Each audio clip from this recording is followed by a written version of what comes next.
Good evening, everybody. How you doing? Didn't I just see all of you over in Mel's? I thought so. You guys following me around, stalking me? How's everybody tonight? Here we are, Sunday night.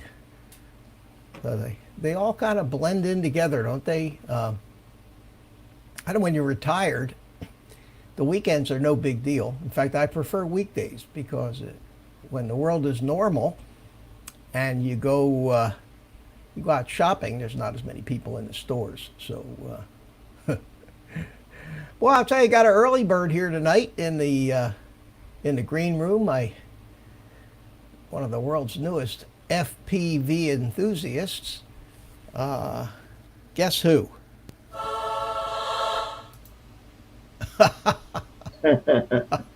Hey, Art. Hey, good to see you. Yeah, good to see you too, buddy. Yep. Let me take a minute here and welcome everybody, and then we'll get down to whatever it is we're going to get down to here. Jody, first one in always. How you doing, my friend? John Cuppy's here. Ray Kelly, Bob Casey, Chris Hope, how you doing? And Timeless Truths, welcome. Jim, Above and Beyond Drones is here. Good to see you, Jim. Who's Artco Drone Solutions? He's here too. Let me see. Ray Kelly, Bob Drone Shots, Thomas. Peter Carroll. Hey, Peter, how you doing? Peter says hi to the monkey. How about that? That's nice. And Chris Hope is here. Said that. I miss anybody? If I missed anybody, I'm sorry, but I think I got him. You all hear me okay? Yeah, you sound great. Okay. Yeah, I'm wearing this little lavalier mic here today. Okay. So that I can move around without having to drag that microphone around with me. Staying in, trying to avoid this air. Yeah. Bob Casey staying in. Bob, aren't we all? We're all staying in. It's a pretty day here today. I actually took my little Tinyhawk outside. Yeah, took my little Tinyhawk outside, set up a little lawn chair and flew it around a little bit, but it's not real exciting. But that's it. I've got something exciting. I got what color? What color are the props on that thing? They're green. That's what I thought, because they look invisible. Yeah. Because of your green screen. Yep. Yep. But yeah, that's another story, Art. Like we said, we were talking the other day. You can either take it apart yourself, and we can try to see what you got, or send it to me, and I'll try to see. Yeah, I think I'll send it to you. Yeah. Okay. Yeah. God knows. I know that the frame is worth about probably $20-$30, you know, maybe more. It's a nice looking frame. Yep. The motors are worth at a minimum $10 a piece if they're economy motors, and big time motors can cost $25-$30 a piece. So you got that there. You have what else you got? The flight controller. Yep. I won't know until I see it. And if it's an older drone, Art, there's a chance it might be an F3 controller, and that's not good. F3 is like a 486 computer, you know, one of the really old ones. We have F7s now. F4s and F7s are the most common. F4 is still the most common, but and it might be. It's probably an F4. They've been around for a few years. I don't know about the VTX. The GPS module on that thing, if it's the one I think of, is worth about $20. Yeah. So you probably, you know, I mean, I'm sure you got more than $60 worth of pieces and parts there. Yeah. The key question is going to be how much do you want to invest in it? Yeah. To make it fly. Yeah. And the bigger question is how much practicing are you prepared to do before you're ready to fly that thing? Yeah. I went to try out the EMAX today and found out the controller needed to be charged up because I put a fresh battery in the little drone and it just blinks. So I Does think the controller probably needed to be charged up, and it's charging right now. So maybe later I'll go and play with it. But yeah, okay, yeah.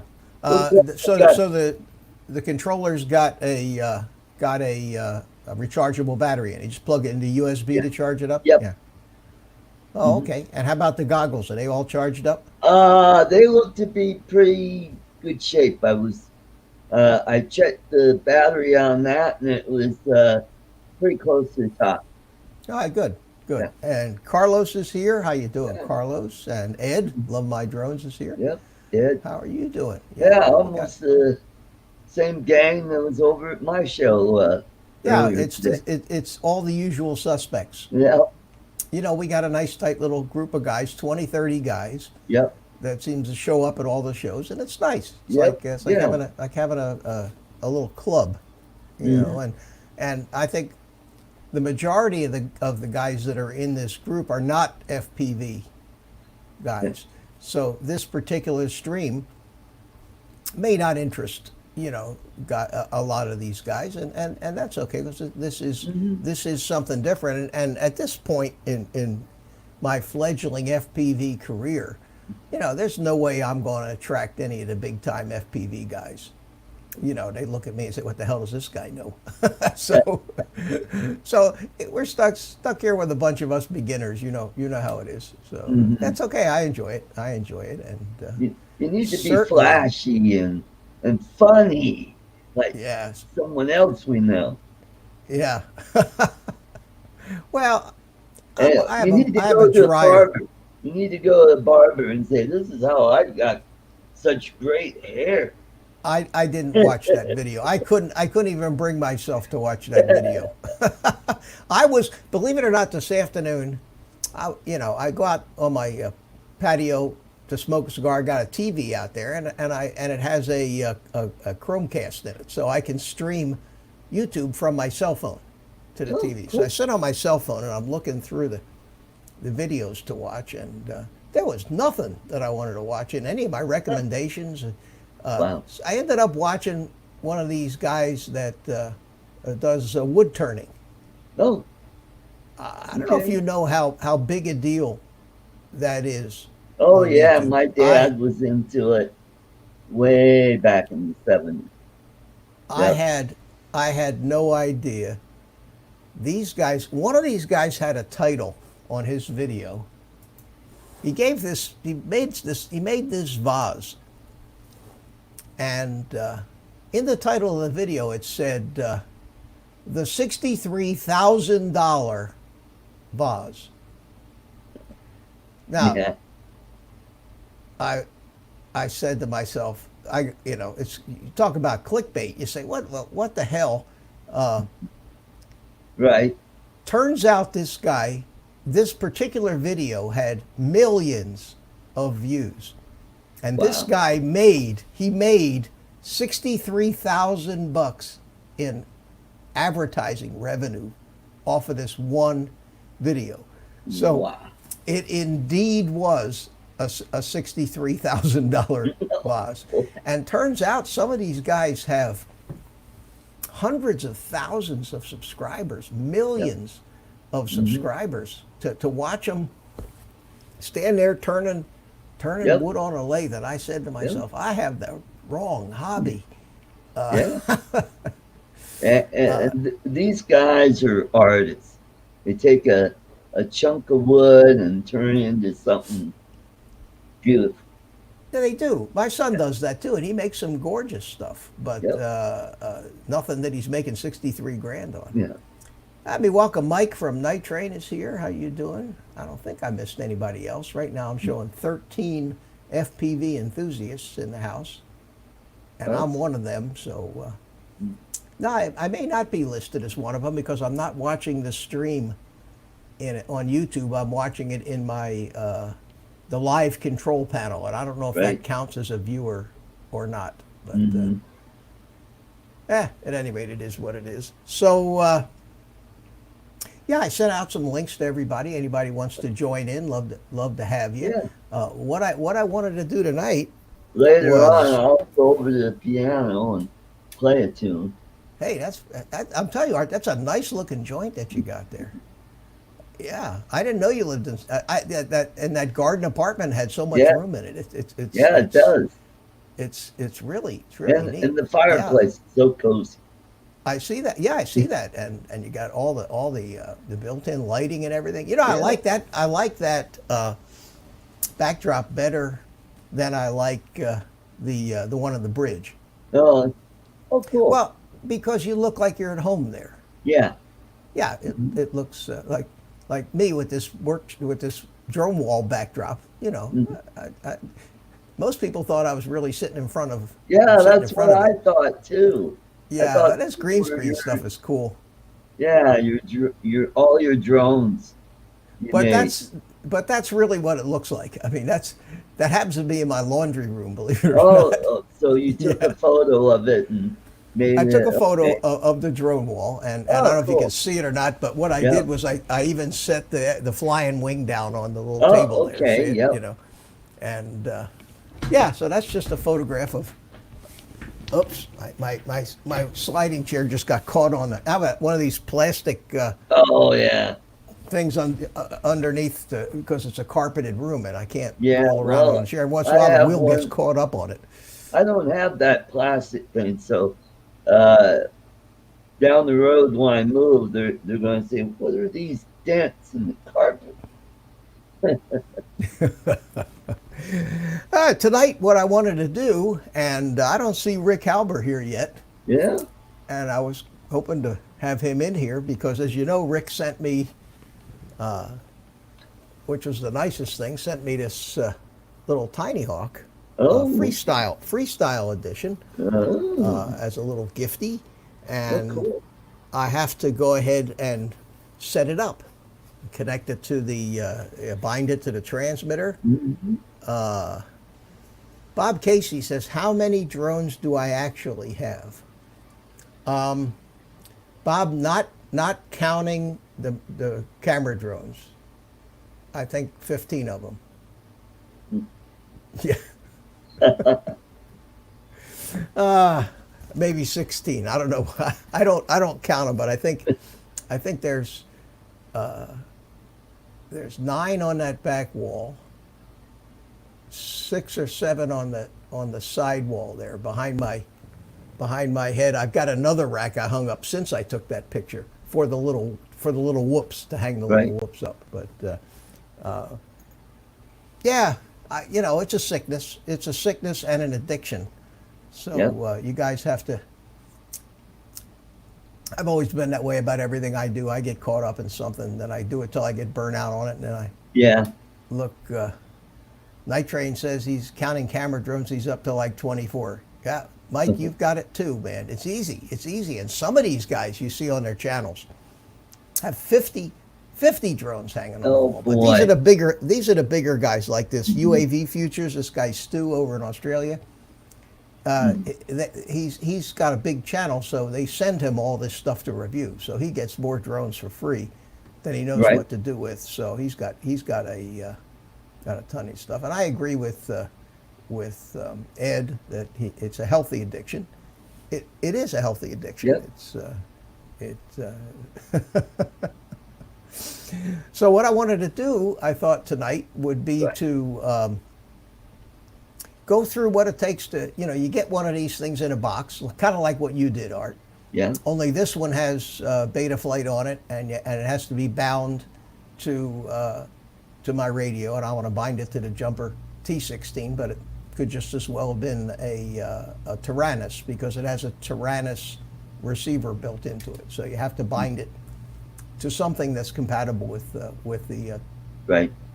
the Tyrannus with the FR Sky receivers, Mhm. and then we got to hook it up. We got to hook it up to Betaflight and set up all the switches and make sure all that stuff works, and go over the Betaflight settings, set up the on-screen display. Now I did cheat a little bit, and I went in and played with it in Betaflight already, just because I wanted to see what controller it had and what version of Betaflight Right. that it came with. But we'll go over all that stuff too, and mount the props on it. I want to make a few little mods as far as tying down the battery lead so it doesn't yank on the board if the battery gets thrown. I want to make a little tie wrap the antennas in place so they don't get sucked into the propellers, and just little stuff like that.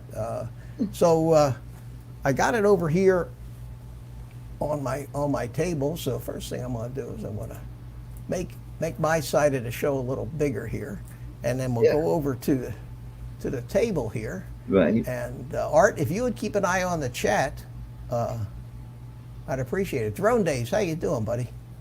Drone Days is here. I don't think I missed anybody. Anyway, keep an eye on the chat for me, Art. And, all right, we'll do. And there, the camera is working. So the first thing I want to do is unpack all the little bits and pieces here so we can see what we have. So I'll zoom in a little bit. Let me get it into the center of the camera. Can you see that okay, Art? Oh, yeah. Okay.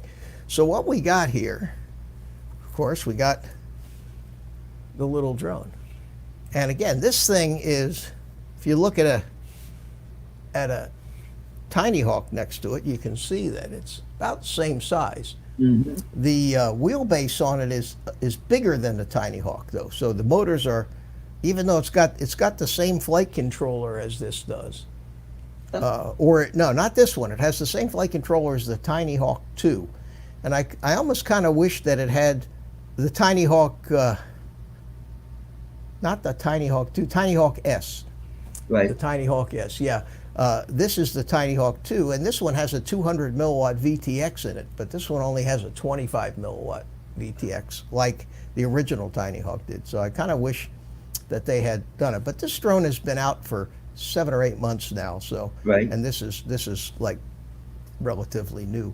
So we got the drone. It comes with two 450 milliamp batteries. Yep. And this drone is designed to be flown on 2S. Okay, you can fly it on 1S. So you see that the battery connector in the back right here has 2 plugs in it. Oh, okay.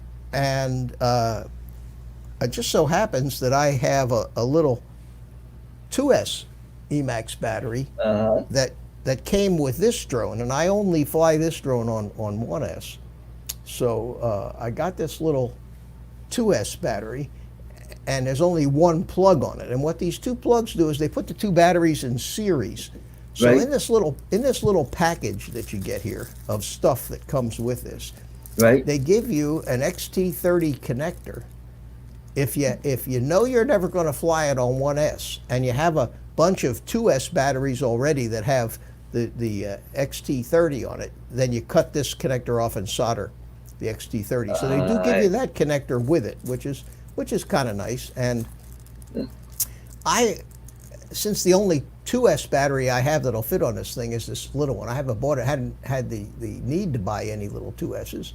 I'm just going to leave these connectors on so I can plug that little battery. But if I ever decide that I need to buy some 2S batteries that might be a little bigger, I'll go ahead and change that connector out. And I'm going to dump the contents of this little bag here and see what we got. So we got all these screws, which are for the propellers. Okay. They give you a couple pieces of heat shrink for the connector.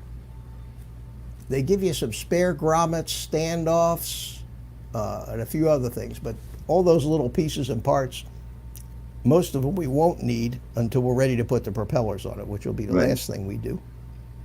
Then they give you this. And what this is, I don't know if you can you see this? Let me zoom in on this. This is a little adapter that's designed for, let me get it in the picture here. There it is. There you go. It basically plugs into one of the battery things and shorts it through so that when you plug the other battery in, it can make it through both plugs, because the batteries are designed to be in series. Oh, so okay. I'm gonna go ahead and plug that connector into one side of this battery. So then when I plug this battery in, it'll work. And if you're going to fly this on 1S, you have to use this little Okay. this little loop adapter. Gotcha. So that, yeah, so that. And for Rick Halbur, if he gets here, Rick hasn't been feeling good, and I'm really sorry to hear that. But a lot of what I'm doing on this is going to be what he has to do to set his up. So I guess the first thing that I want to try is just to plug it in and see what happens, and see if things light up. So let me. Okay, now first thing I notice is the heat. They've got heat shrink over this connector, and there's too much heat shrink, and it's covering up part of the little hole here, right, where the battery's got to go. So I need to take a little cutter and trim a little bit of that away. There we go. Okay. Yeah, you don't want to have your hole covered. No, don't want to have your whole heat shrinked. Not a good thing. So let's plug it in, and I see blinking lights on it. Blinking. So that's a good sign. That's a good sign. Okay, so the battery is working, so I'm going to unplug that. Good. And the first thing that I need to do with this thing is to move this out of the way. You also get 8 propellers, 2 sets of props with this. You get the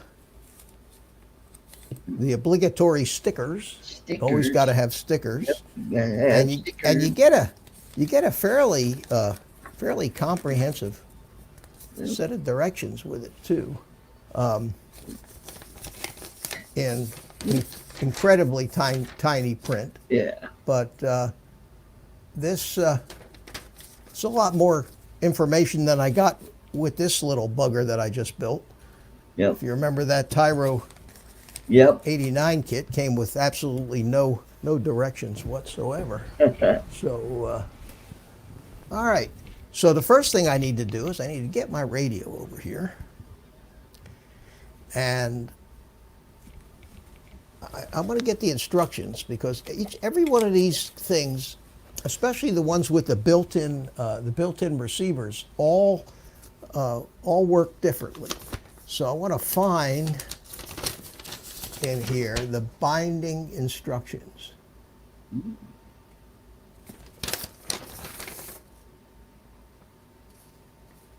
Here it is, EMAX onboard receiver. Number of channels, up to 8 or 16 using S-Bus. FreeSky D8, D16 mode. The receiver is programmed into the main flight. Controller MCU by Betaflight. The bind procedure is similar, and different settings can be changed in Betaflight. Binding procedure. Binding is a process of uniquely associating a receiver to a transmitter module.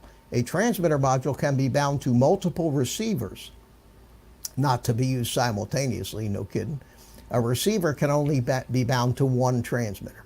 Right. Okay, so it says here, hold the bind button for 2 seconds while the flight controller is already on. Now that's different from how you normally have to bind these receivers. Normally you have to hold the bind button down when you plug the power in, which sometimes means you need 4 hands. But in this case, you plug the battery in first, then you hit the bind button. When the blue LED is on, it means the receiver is in bind mode. Okay, so what they didn't tell you to do first, of course, was turn on the transmitter. So let's turn on the transmitter, and I want to show you. I'm going to go through real quick here, because I know that a lot of guys aren't familiar with these things. Right.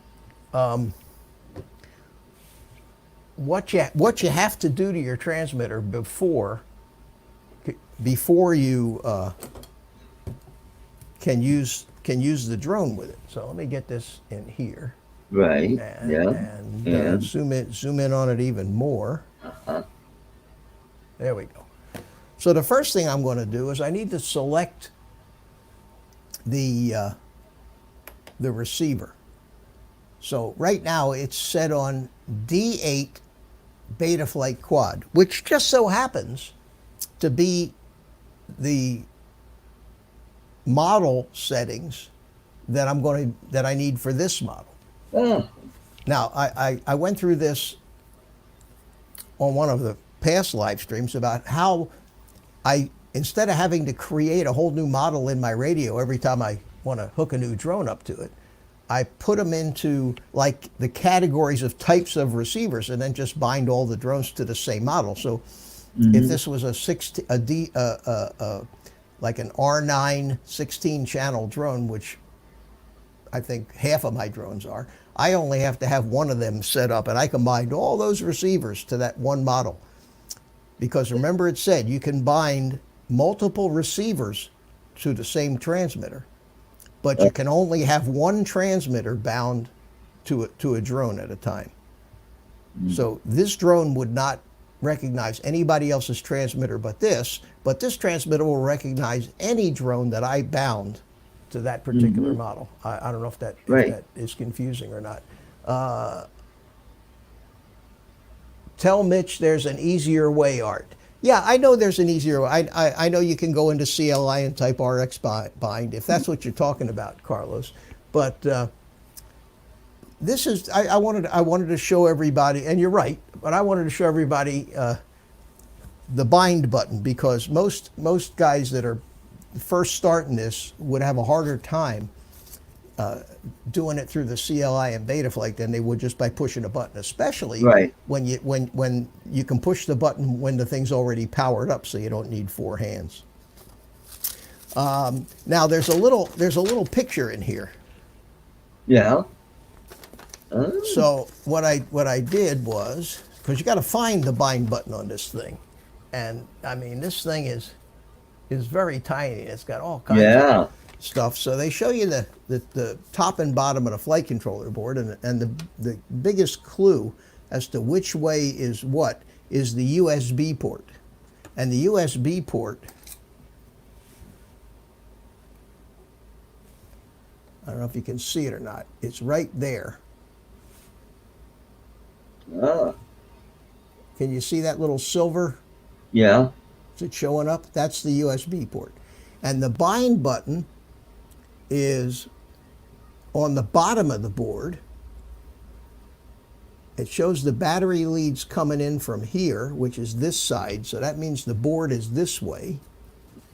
Okay, so now I've got the board oriented like the picture. And it shows me the bind button is over in this area right here somewhere. So I need to look in here for a button. And there it is. And I see it right there. Right. Okay. So I know where the bind button is now. Now, you got to be careful, because on the other side of this board, there's also a button. And that's what's called the DFU button. And that's what you press if you want to flash firmware to the board. But we're only dealing with the bind button here. Remember, this is supposed to be a kit that people who don't have a lot of experience can set up pretty easily. So what I'm going to do is I'm going to go into the pages there it is, into the page of the model, and I want to show you how it's set up. Okay, so there's a page called inputs, and this should already be there when you get a new model. So we'll go to the next page. Oops, it's not what I wanted. Start over again.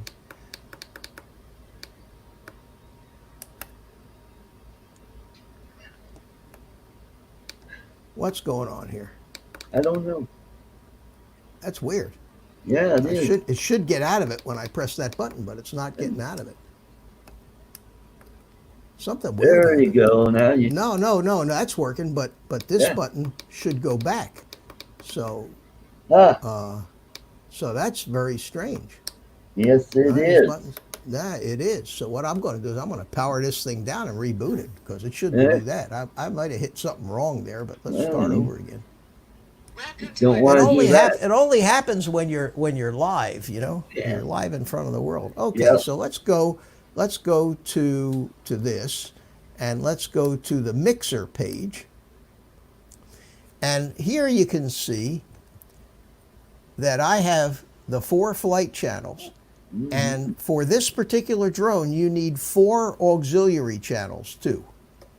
Okay, you need one channel for arming, 1 channel for your mode switch, 1 channel for your beeper, and 1 channel for your what they call turtle mode or flip over after crash. Okay, so I'm not going to show you how to do this now, but since all the drones that I fly use the same first four channels for those same first 4 functions, I've got channel 5 set up as the arming switch, and that's hooked to switch SF, which is one of the switches on the top, and the second auxiliary channel is channel 6, and that's the mode, and then channel 7 is the beeper, and channel 8 is turtle mode. So that's all set up. So what I need to do right now is I need to go to the main model setup page. I can either scroll all the way down until I find the receiver, which says FreeSky D8, okay, because I previously set that up. Right. And I'm going to change.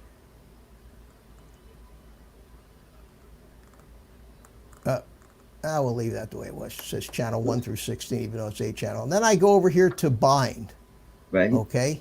So when I press this button, that'll throw the transmitter into bind mode. Right. And I do that after I put the receiver in bind mode. Right. Okay. So let's plug the battery in. I'm actually going to strap the battery right on top here. Yeah. Go ahead. I don't know if I'm crazy about this. Strap it in. Strap it in. There we go. Yeah. Okay. So we got the battery strapped in. I'm going to plug the battery in to the quad.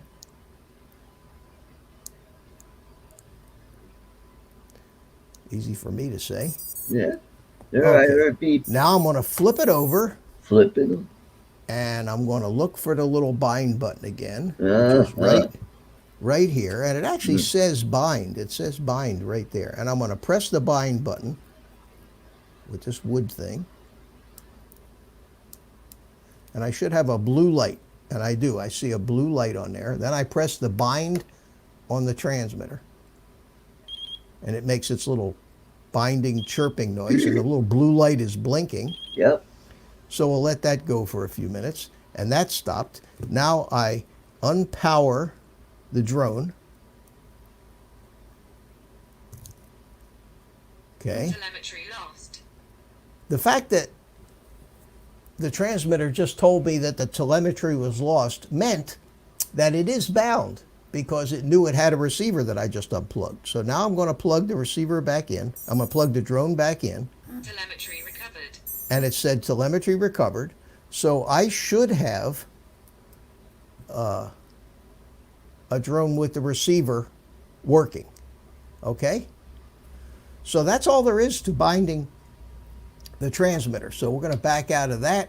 I'm going to unplug this here. And telemetry lost. I'm going to go over to the computer. I'm back. Okay, so I got the little drone over here now. I'm going to go over to the computer, and we're going to pull up Betaflight. And hey, Mel's in the house. Oh, hey, Mel. How you doing, buddy? Yep. Yeah, but nobody wants to come into the panel tonight, Art. Yeah, you just send Mel. We're not contagious or anything, are we? Damn. Drone Day says it's a hard time just seeing the bind button. Actually, it's pretty easy to find on this little quad because you can get to it right through one of these little openings in the bottom. So that a lot of times when you build a quad and you bury the stupid receiver down in there between controller boards, you do have to take the thing apart to get to the bind button. Or you can try to put it into bind mode through Betaflight, but this one's pretty easy. And the fact that you plug the battery in first, then press the button, makes it really much easier than trying to hold the button down, hold the connector for the battery, plug all that in while you're holding the button down. That makes it much more difficult. Right. So what I'm going to do is go over here to to the Betaflight screen, Mm-hmm. and I'm down here in the bottom Yeah. through the magic of OBS, and I'm going to take a. In fact, I'll show you this here. I think I can hold it up in front of the camera. I'm going to take the little quad, and I'm going to take my micro USB plug, and of course the micro USB plug happens to be right under this ridiculously way too long battery strap, but Right. I think I'll be able to get it in there. So I'm going to try to plug this into that little USB. Now I'm going to have to take the battery out to do that, so that I can pull the battery strap all the way out of the way. So I'm going to plug that in here, and it's in, and the little lights are blinking away. Telemetry recovered. And that also powered the receiver, which means that for this stage, I don't need to have the battery for the drone hooked up yet, because the receiver is getting its power through the USB port. But when it comes to the point where I want to check the motor directions and all that other stuff, I am going to have, and the video transmitter, I am going to have to hook up the little flight battery too. So let's go back over to Betaflight, and right up here at the top of Betaflight, it says COM6, which means that Betaflight found a drone on the computer when I plugged it in, and I will connect to the drone. Okay, so now that I'm connected, the drone, I pick up and move the drone around. Mm-hmm. See, I'm moving the drone around, and see how the little drone is following it on the screen. Right. So just to make sure, and since this is a pre-built drone, I'm sure it's probably right, but I want to make sure that when I tilt the drone back, that the front of the drone goes up. When I roll it to the right, it rolls to the right. When I roll it to the left, it rolls to the left. When I yaw it to the left, it yaws to the left and yaws to the right. So that means that it's hooked up right. Okay, so I'll set it back down on the table here, and I go over here into. In fact, let me make this art. Let me just make this bigger so everybody can see it. Okay. And you're still there, but don't forget. Don't let me forget to bring you back in. Okay. Okay. Oh, Ray's going to call me tomorrow. Yeah, give me a call tomorrow, Ray. I'm stuck here doing nothing anyway, so we talk.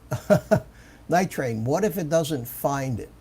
Needs calibrating, but good, he says. Yeah, I don't know if the accelerometer is calibrated or not until I level the drone out. That's one of the things I'm going to do while I got it set up here. So this table, I think, is level, and that looks pretty close. I mean, considering that looks pretty close to level. When you can see, when you can see through that little slot in the center there, that looks pretty damn close. So, and I don't know if this table's perfectly level or not, but I think that's probably good enough, because I don't fly. I'm not going to be flying it much in the angle mode. And the only time you need the accelerometer or worry about the accelerometer being calibrated perfectly is if you need the drone to be in some kind of self-leveling mode. Impulse RC driver fixer. Yep, you're right, Night Train. If you've just installed Betaflight on your quad. I'll finish that thought in a second. Let me bring in my other sidekick. Hey, Carlos. Hey. Are you back from the sky? I'm back from the couch. You're back from the couch. All right, let me go back to this. How you doing, Carlos? I wanted to bring you in there. Hey, Mitch, you look like Mickey Mouse with those two dials. I do. That's cool, isn't it? Look at that. There you go. Yeah, that's pretty cool. Actually, you see those aircraft instruments there. Yep. And they move too. See how the horizon's moving? Horizon and the compass too. Yep. So that's pretty cool. All right, so I'm in Betaflight. One of the first things I always do when I go in Betaflight is I click this little Enable Expert Mode switch. Okay, and that shows me the fail-safe tab and some other tabs that I didn't have before. And you always want to check on a new quad to see what it's set up to do when it fail-safes. But let's start. Since this is already pre-configured, I don't have to do much with. I don't have to do anything with the ports tab. Right. And it shows me that this first one is the USB port. That has to be turned on, configured MSP. UART1 on this is not used at all. And UART2 is used for smart audio, so that I can change the VTX channel settings from my transmitter. And that's already set up. So, and the receiver, since it's an SPI receiver, doesn't use a UART, so there's no receiver setting. Normally you'd see the receiver hooked to a UART, and then one of these serial RX switches would have to be turned on. The next tab is the configuration tab. And this is a Quad X set up as a standard motor order: 1, 2, 3, and 4. There's also a setting in here called Quad X 1, 2, 3, 4, which changes the motor numbering from 1, 2, 3, 4. Don't know why you'd want to do that, but one quad that I did get actually came set up in that mode, and all that did was confuse me, because I'm used to the right rear motor always being number 1, and number 2 the right front, number 3 the left rear, and number 4 the right rear. Okay, so let's continue down this side, then we'll come back and go to this side. It's already set up at 8K gyro frequency and 8K PID loop frequency, which is pretty quick. The accelerometer is turned on. I did give this the name Halbur THF, Tinyhawk Freestyle. So, in honor of Rick Halbur for his gift, and anytime I fly this and record the video in the OSD, you'll see the name Halbur on there. Hey, Mitch, real quick. Yeah. I think what Night Train is, or Mike is saying, you mentioned last time that if you USB VCP turning off will break the flight. Didn't you mention that a week ago? Yeah, if Never you turn off, off. Yeah, don't ever turn this switch off and then save the settings. Your flight controller board will no longer be able to communicate with the USB port, and you may as well, unless you're an electrical engineer, and go in there and do some processor pin level connecting. Don't ever. Why they even put that on there is beyond me. Yeah, I remember you saying that. Never fool with that. You do it, joined you, just so you know. Hey, you do it? How you doing? Good to see you. Good to see you. Yeah, bricks suck. You're right about that, Ed. Never turn off that top line. Stay away. In fact, I can say I don't even know why they allow you to do that. And I don't even want to try it, because they might have a thing that says, "Are you sure?" You know, give you a second check. But I don't want to try it to see. Or maybe one day when I got an old flight controller ready for the trash can, I'll plug it in. And if I get that far, I'll see what happens when you hit that switch. But that was it. Anyway, no more interruptions. All right, I'm going to turn off my transmitter, because it's just, well, no, it basically said inactivity alarm, but that's okay. My transmitter battery is good. All right, so we're going down to configuration. I gave it the name Rick Halbur. The receiver's already set up and working, and it's SPI-RX support. FreeSky D is the S-Bus receiver mode, and since this came already set up with the receiver already on it, this was already set up in Betaflight, so I don't have to fool with any of that. All these, it has air mode turned on, OSD. Now, what I like to do is instead of having air mode on all the time, what air mode does is it keeps the props from actually stopping when you pull the throttle all the way back. It raises the lower throttle level enough to always keep the drone flying so it doesn't fall out of the sky. But one of the downsides of having air mode, if you're in a stabilized mode, is every time you try to land it, when it gets near the ground, it just bounces right back up again, bounces until you disarm it. So what I do, considering the only mode that I'm really interested in having air mode in is when I'm flying in acro, I turn this switch off and then set a mode to actually turn the air mode on when I'm in acro mode. And we'll get to that when we get to the modes tab. You want on-screen display, anti-gravity, and dynamic filters. This is the it's Oh, called you know the what? D-shot. What? Mitch, can you explain something to me? Yeah, I can Somewhere explain. in the I can't see your the top of your head is kind of cut off, but No, other no, than no. that, you're all right. I'm Yeah. sorry. No, because I was looking at the screen. Oh, There's no, something okay. at the bottom called CPU something, and there's different numbers. And I hear guys saying that's acceptable. Where is that? All the way at the bottom? No, you never seen that? Some kind of CPU something or other? Like, I don't No, know. this- Like, I don't know. Never mind. Next I time don't- I I see it, don't- I'll Yeah, figure let out me know where it exactly is. I'm going to turn on the RX lost beeper. It'll start beeping if the transmitter is shut off, and an RX set means that I can beep the beeper from a switch on my transmitter. The D-shot beeper, since this doesn't actually have a little device in the drone that makes beeping noises, it makes beeping noises by sending a high frequency to the motors, and the motors actually make that sound that you hear. I can't imagine this is going to be loud enough to be anywhere useful. It's not that and the loud. beeper configuration, I just leave it on to beep whenever, beep all over the place. Oh, So Mitch, that's I the wouldn't use turtle mode, just for the record. Oh, with this one, I'm going to set it up anyway, and I'll set it up Yeah. because if I get stuck in a tree, That's and I true. don't and I don't care about breaking Yeah, props. I just want to get out of the tree. I want That's to the be point. able to have turtle mode. I want to be able to arm at any Yeah, yeah, angle and everything else. Okay, so that will come up here. The ESC D-Shot 600. That's fine. We don't want Right. motor stop. The board and sensor alignment is already set. Accelerometer trim is at 0 right now. Now the maximum arming angle. Right. So, Mitch, just so Is- you know, that CPU is at the bottom of Betaflight. It shows you CPU usage and such stats. Doesn't matter what tab in the configurator. Oh, CPU load like 30%. Yeah, what's that all about? And I hear Well- people say, "Oh, that's low enough," or "That's good." And what does that all Yeah. mean?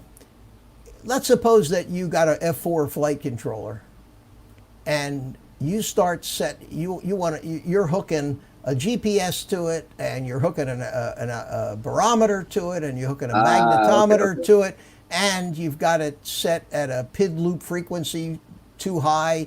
It's just like a computer. When you load a computer, the CPU load goes up, and you reach a point where it's going to interfere with your flying because the computer doesn't have enough power to keep up with all the different things it's got to be running. You may have smart serial ports turned on. You can have all kinds of crap going on.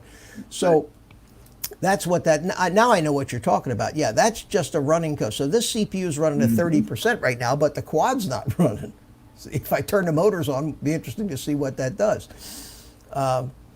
But it is running the gyro loop and all that stuff. So So lower number is good. Is this yeah, what? the lower usage, of course, just like on a Okay. desktop computer. When your computer's running at CPU load of 10%, it's hardly working. When it's at 100%, the fans are running like crazy. It's getting hot, and some of your programs might suffer. But that's what the CPU load is. Yeah, and there's another way of thing. there's another way of seeing all that, and I'll show you here right now. If you go into the CLI and type the word Telemetry recovered. tasks, TASKS, it shows you all that stuff, all this statistical information about your gyro loop speed, your accelerometer loop speed. It tells you all that stuff, but that's only handy when you're really trying to tweak your ESCs and your PID loop frequencies to see if you're asking for more than that little processor can deliver. Got it. Right. All right, back to the configuration. Battery lost. Telemetry recovered. Back to the configuration tab, and we were over here, and we're going to change this arming angle to 180, and that is the most important thing you can do whenever you get a new quad. And what that means basically is that if you set this to if that arming angle maximum arming angle set to 25 degrees, and your quad is sitting up on its side, and you try to arm it, it won't arm. It won't start the motors. It won't let you arm. And they do that supposedly for kind of safety. So if you're like carrying it out to go fly and you got it up on its side, you can't accidentally bump the switch on your transmitter. But the problem with that is if you do get stuck in a tree and it's up on its side, stuck in a branch, you can't try to start the motors to fly out of it. Ah, 180 degrees means it'll arm even if it's upside down. And that's what you want. You want to be in charge of your own destiny. You want to be the one to decide and be careful about whether you're starting the prop or not, or you're bumping the switch, or whether you're operating it safely. But you want the ability to be able to arm that quad even if it's upside down. So that's got to be 180. The RSSI is. Sorry. Pardon me? Oh, AC, how you doing? Hey, yeah. how you doing? AZ Drone Dude is in the house. Now we also have RSSI, the analog. We don't need it. The RSSI is all built into this thing. We don't have a GPS, and we're not flying 3D. So that's all we need to do for the configuration. And always remember to hit save and reboot whenever you change anything, because if you don't hit save and reboot or just save, anything you did will disappear and be gone. Power and battery. Let's see what they got here. This onboard 3.2. ADC is the voltage meter source. There's no current sensing in this thing. Minimum cell voltage is a setting. Now you don't want to fly your quads below, they say, 3.5 volts Right. per cell. But when you do a punch out, you give it full throttle, the battery will always sag. And when it goes down below whatever number you have set here in minimum cell voltage, you'll get a warning in your goggles. It'll start flashing a warning. So what a lot of people suggest is to set that minimum cell voltage down around 2.9. Okay? And a lot of times you'll see it at 3.3, 3.4. Anyway, that's when it'll start. I was told 3.3 per cell when you fly any drone. And I like the 3.3, and the warning cell voltage I like 3.5. I want to know when it gets to 3.5 volts, and if it happens to flash a warning to me when I punch out, that's okay. I'd rather have that. I'd rather, when I'm just flying around and cruising and it hits 3.5 volts, I want to know about it, because to me it helps save batteries.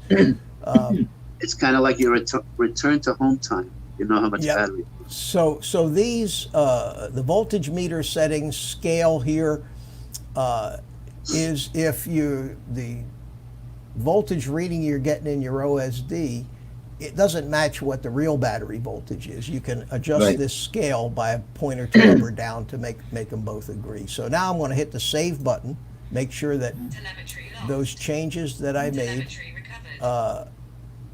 So now I'm going to go to my fail-safe tab. And in my fail-safe tab, I have the setting selected that says drop. Now, if I had a GPS module, I could go down here to the GPS rescue section and set that up. But in this case, if I lose my radio transmitter after a certain amount of time, which you set up here, it'll just shut everything off and the quad will fly, rather than fly away, which is what you want. For any quad that doesn't have GPS, you want it to just drop.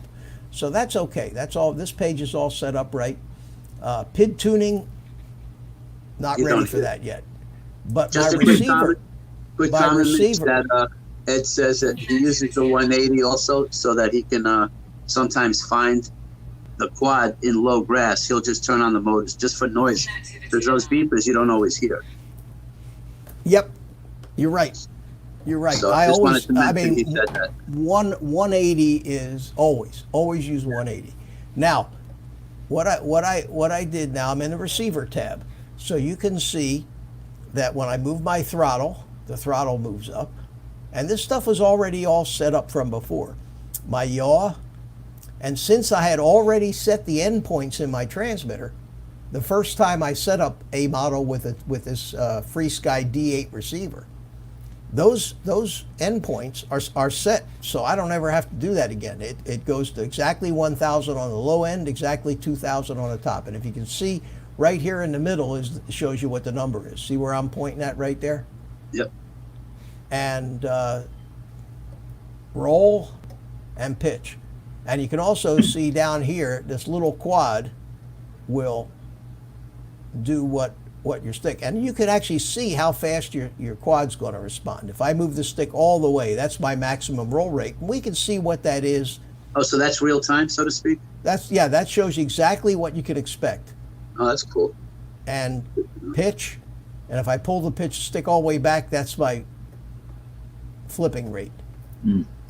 And yaw, and you can see there's plenty of expo in there. When I move the stick a little, it moves a little, but as I move the stick further to the end, it really starts to speed up, see? Yeah. So the receiver is working. And one thing about RSSI, now what RSSI stands for is Relative Signal Strength Indicator. And that tells you how strong of a transmitter signal you're getting from your radio. Right. And it sends it back to you in your goggles. Okay? Now, because this is an SPI receiver, it has that already built in and configured. You don't have to do anything.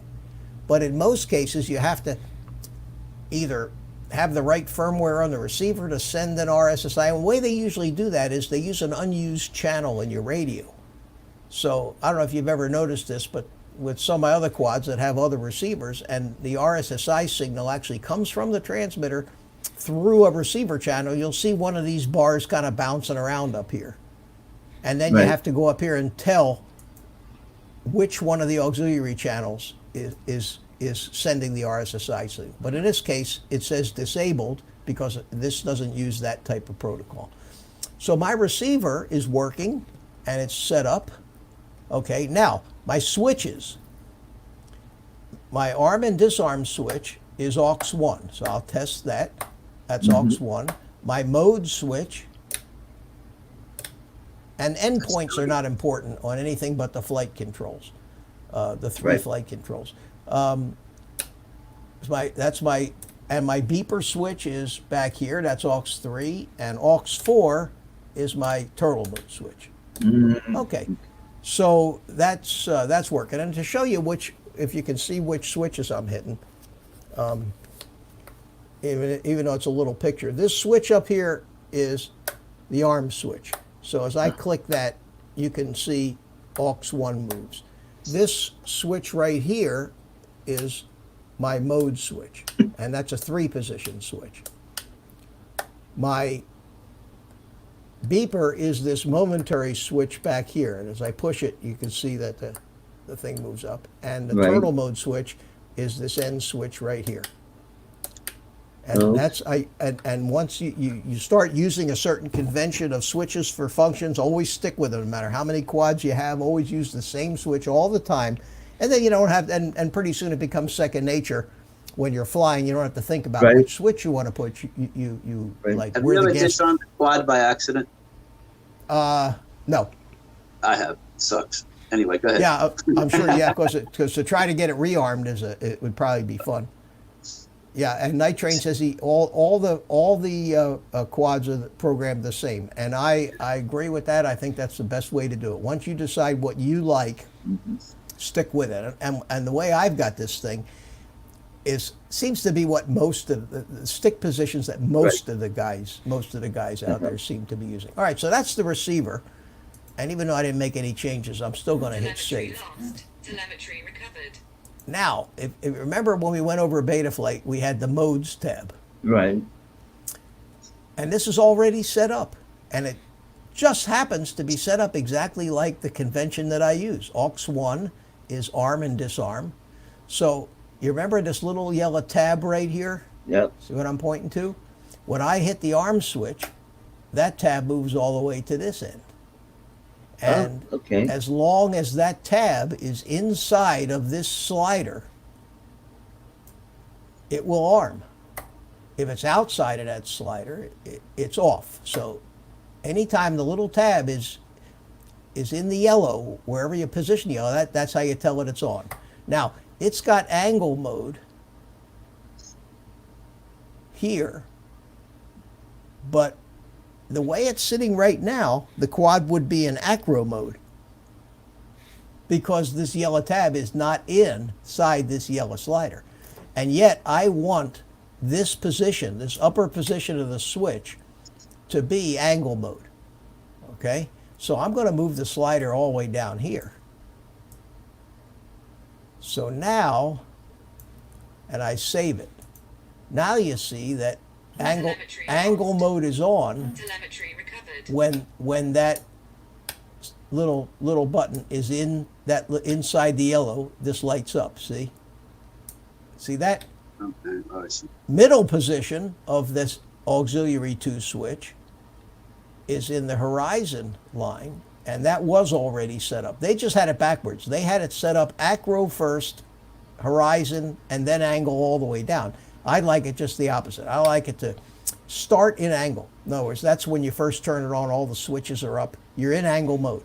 You have to make a conscious effort before you fly to switch it into acro mode, which would be, there is no control for acro mode. I told you this before. Right. Acro mode is the absence of any other mode being called for.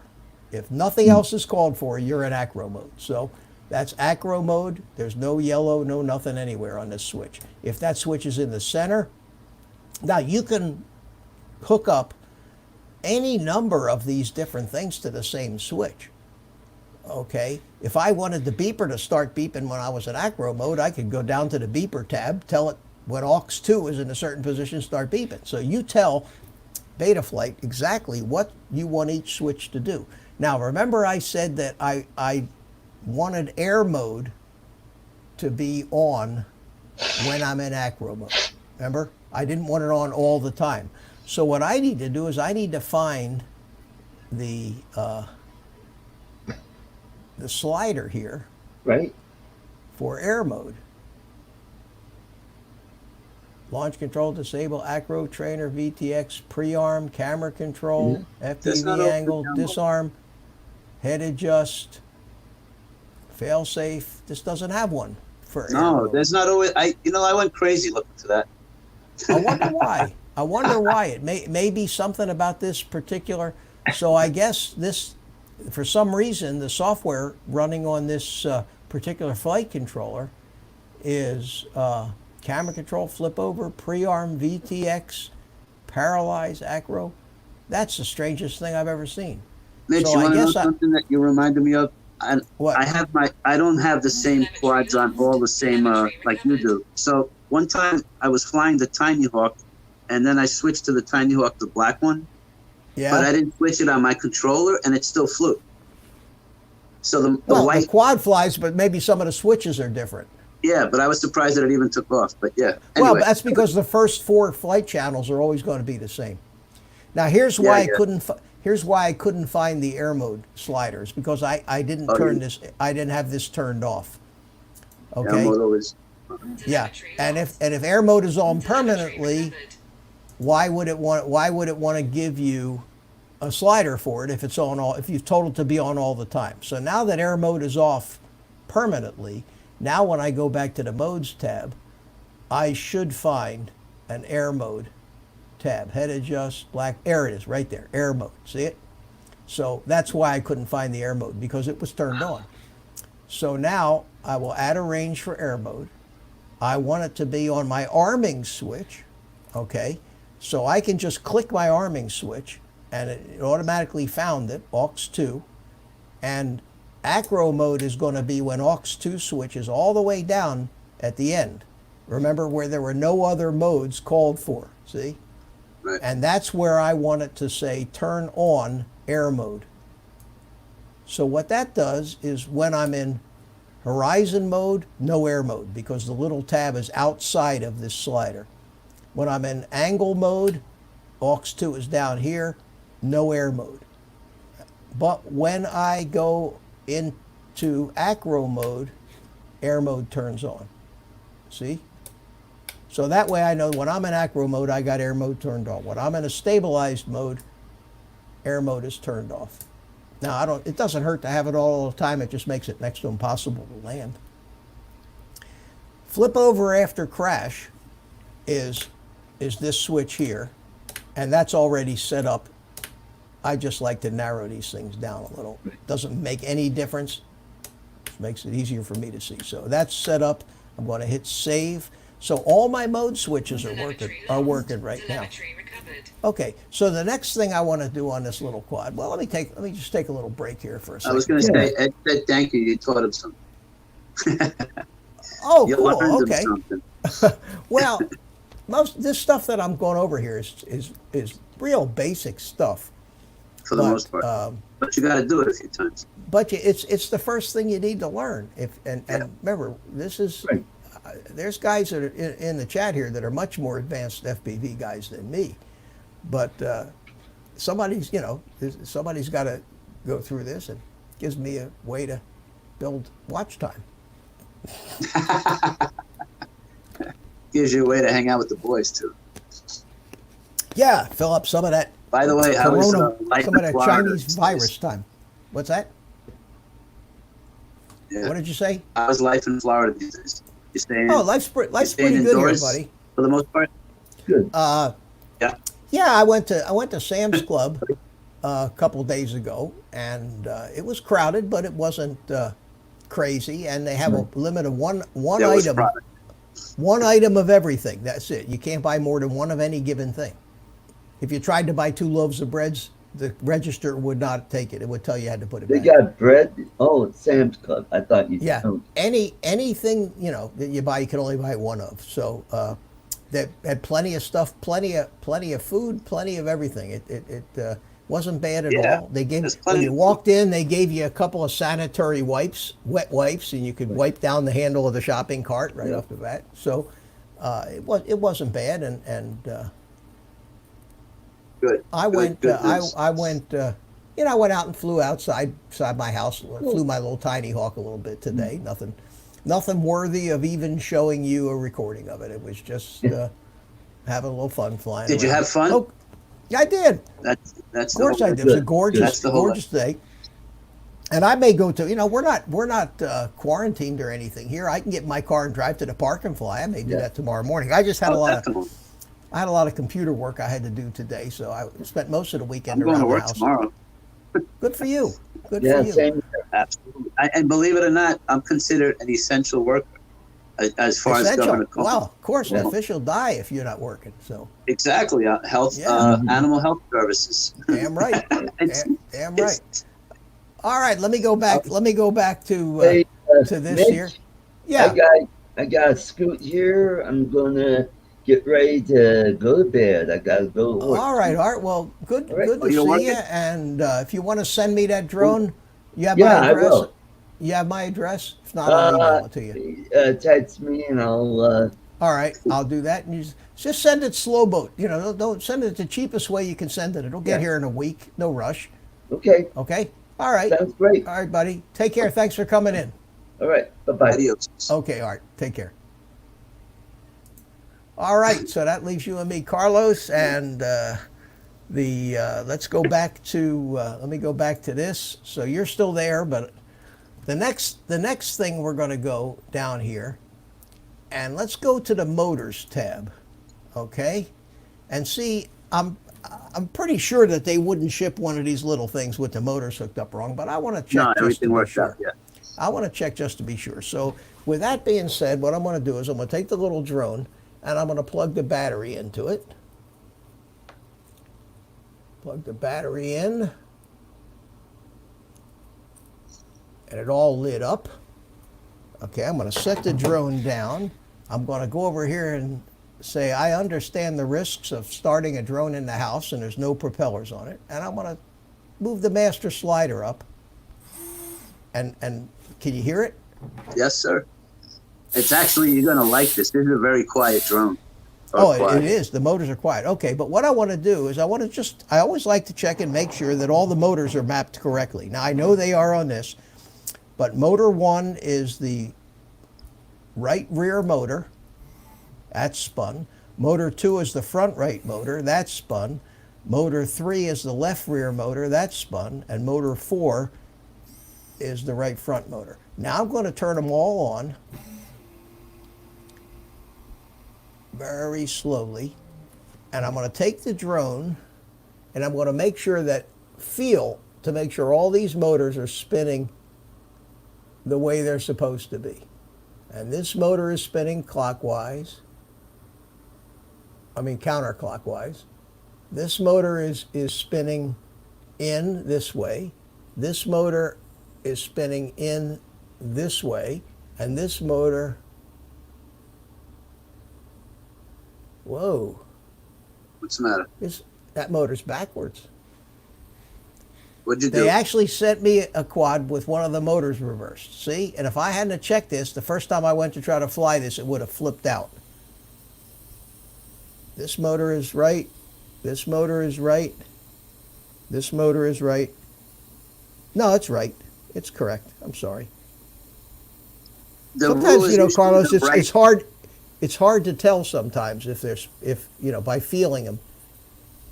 The right rear right. The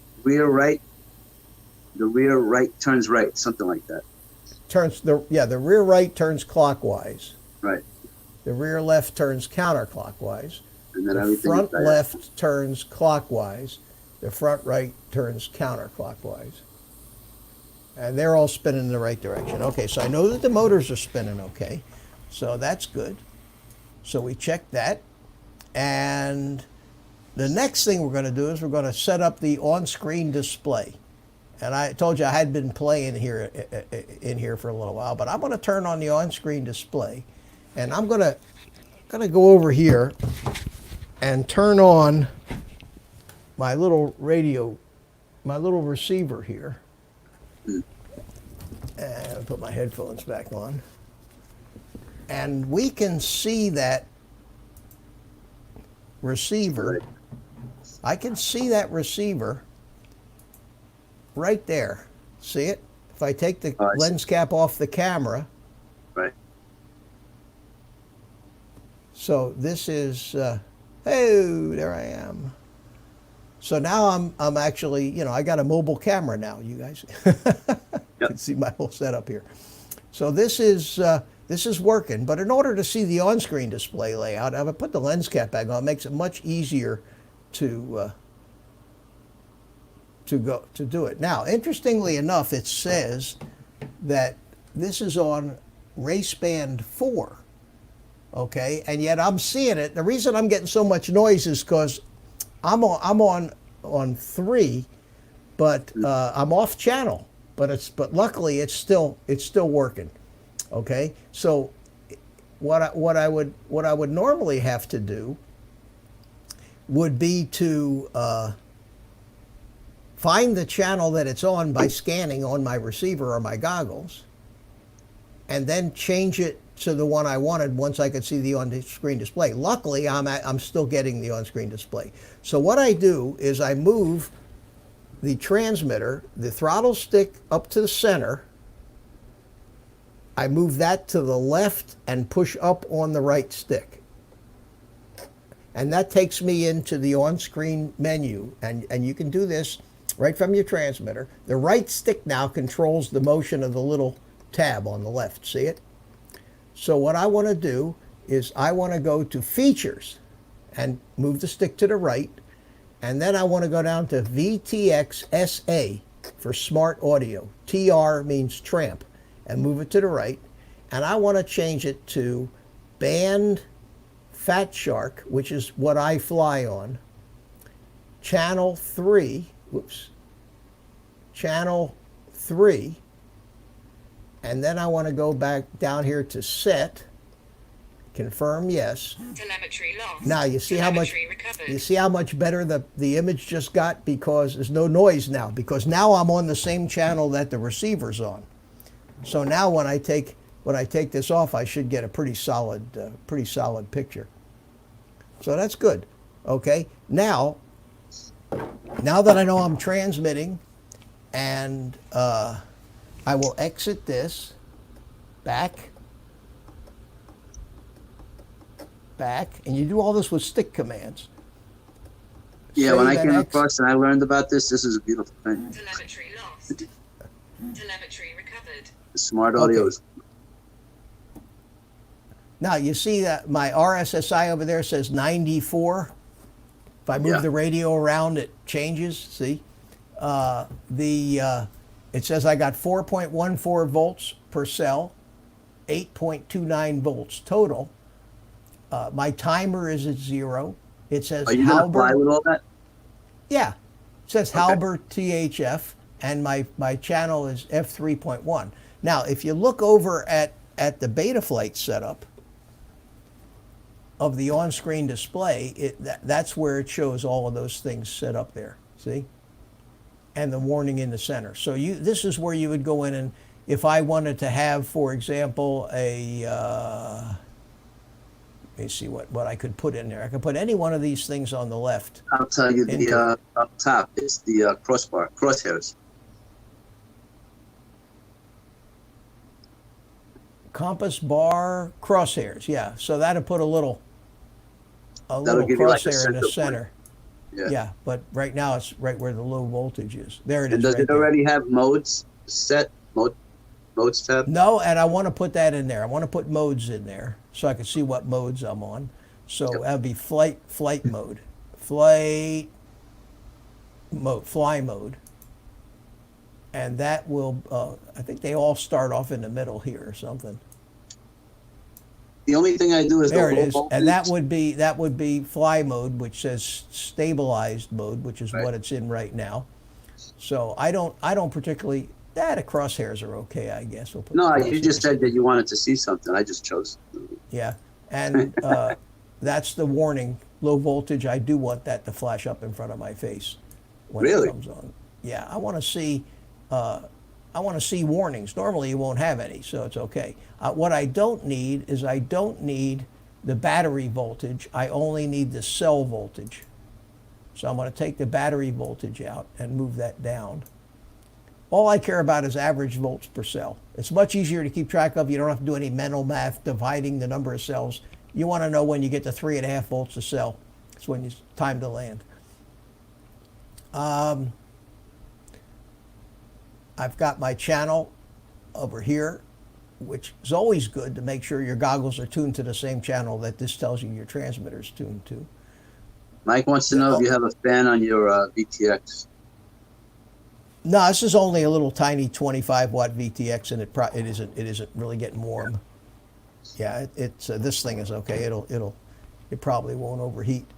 Hopefully, if it did overheat, it has some thermal shutdown in it. So, another thing I can do is I can set up a switch to change to 3 different versions of the on-screen display. Turn it off, have a more limited one. But on this little quad, this is fine. So now I made some changes. I'm going to save it, and now you can look and see the changes I made. I have when I put my watch over there on the right, it says stab, horizon, air mode. Air mode means it's in acro mode. Okay, so that's working. I'm at 4.09 volts per cell, and if I arm it,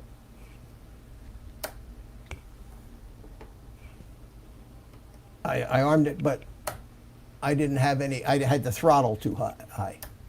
There it goes. Now it's armed and the motors are running when I move the throttle. Okay, and when I disarm it, it'll show me my end screen.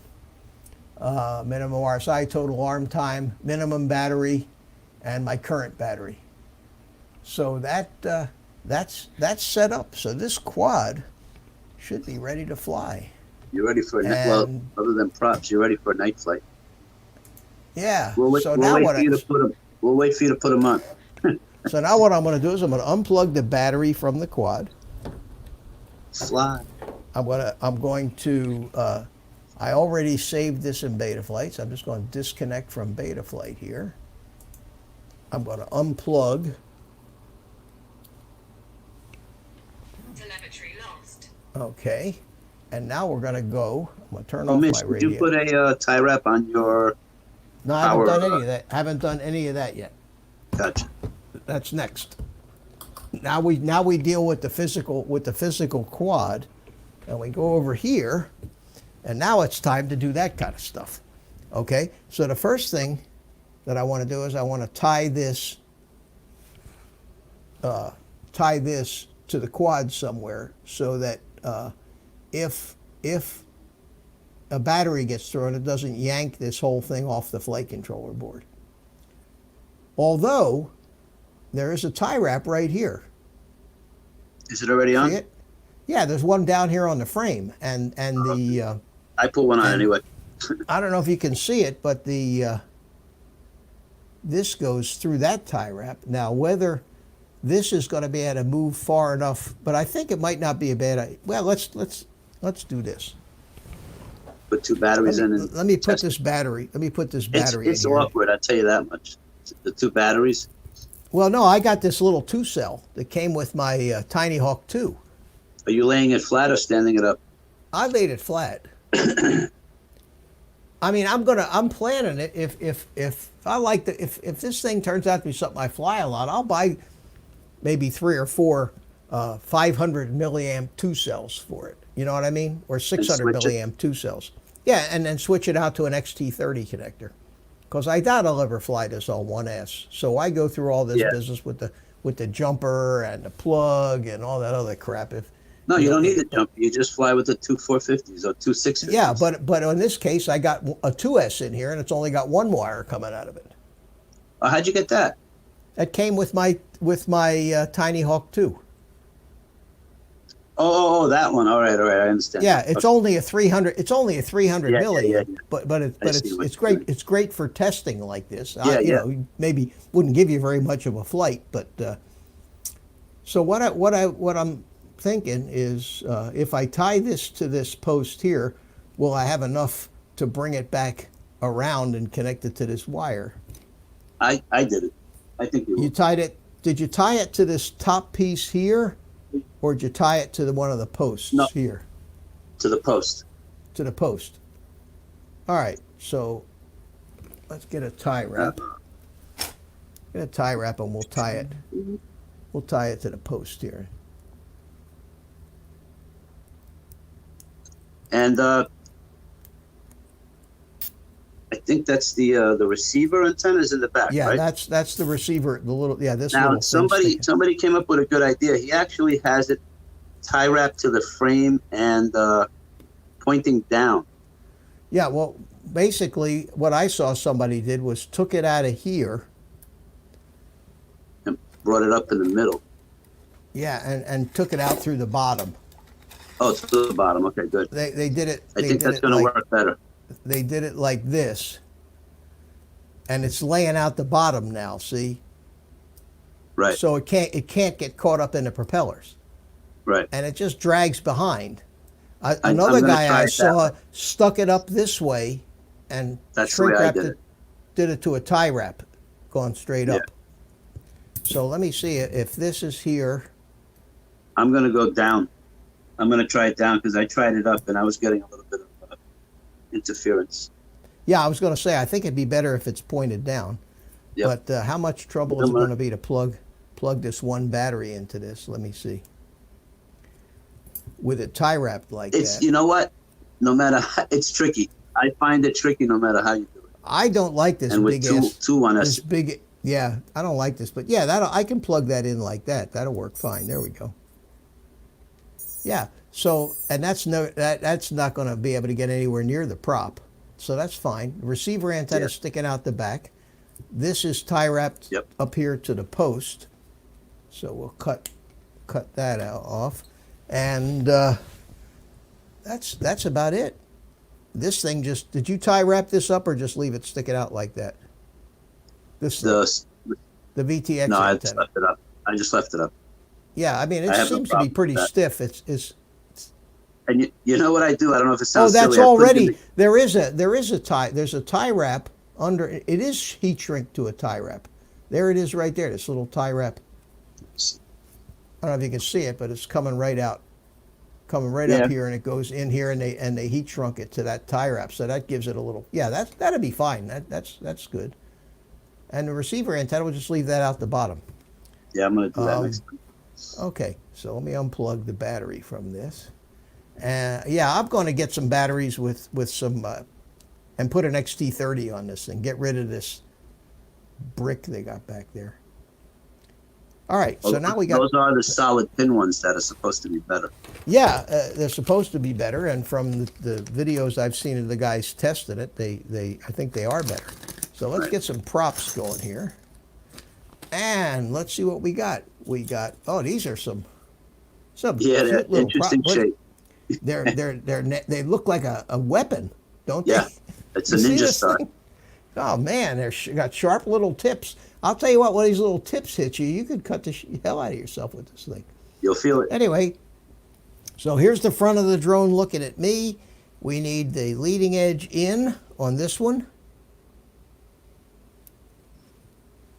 Oh, they fit tight on the shaft too, don't they? Oh, it's tricky.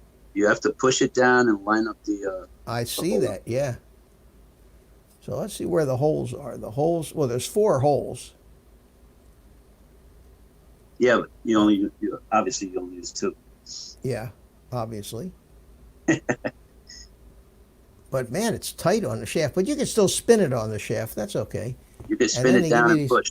Yep. They give you these tiny little screws. The longer here. one, the longer of the 2. Yeah, well, there's the one that there's the most of. Yeah. Is there? I So didn't even count. that's yeah. There's a whole slew of those. So we'll put this in the hole here. Oh, it even threads into the. God, now we have to find the. We have to find. You match it up with the notch. That's the way what I'm doing is just turning it until I find a notch. Right. And then screw it in. And Good to go. Yep. Throwing stars. That's the one. all right. You're gonna have fun with tight. this, and you can fly this in your yard. It's pretty fast though, isn't it? No problem. All right. No. So now this I mean, it's has controllable. this has the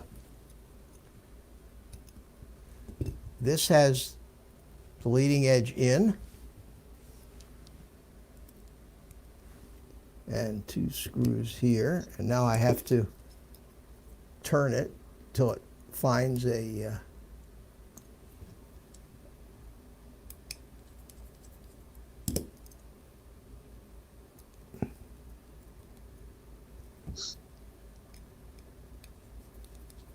there we go. Have you broken any props on yours yet? No. No, and I really haven't hit anything but grass and a few branches. But no, it's tough.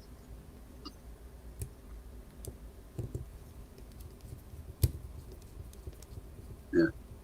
No, but this one, even Mitch, you could fly it at 1S in your yard, but you could fly it with 2S. It's quiet. It's really easy to handle. Nothing like the big ones. You'll see when you do it. It's cute. It's cute. Oh, you'll love it. I'm telling you, you're gonna like it. It's considerably. It's still considerably smaller than the Tyro89. Right. It's much lighter, that's for sure. I think it's 74, 73 grams. Something like that, yeah. Hey, if the FAA makes all these rules, this is going to be our future right here. These I'm tiny little drones. All right, so this one has to have the leading edge pointing in this way. Tiny little motors.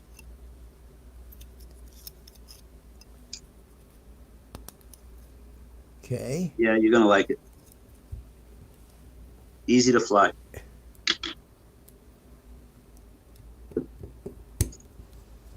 All right, now I gotta push on the screw and turn it until I feel it hit a hole. There it is. Perfect. And one more.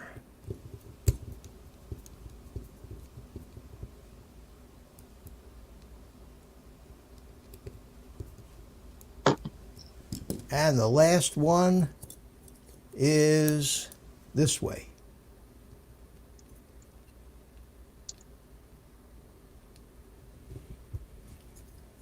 So we got props in,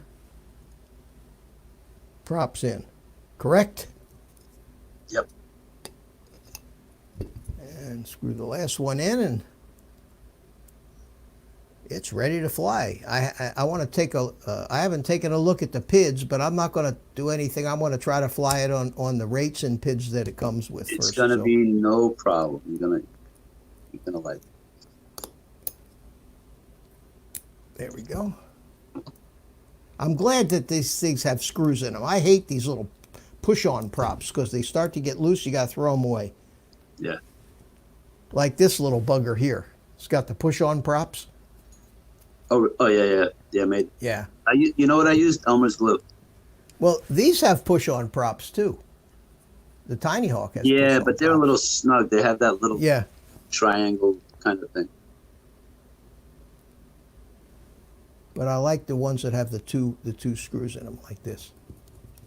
All right, so we got the last screw here. The only problem is it won't fit back in the little case anymore, but that's okay. I don't use these. Take the foam out. Nah, I don't use these cases. Oh, okay.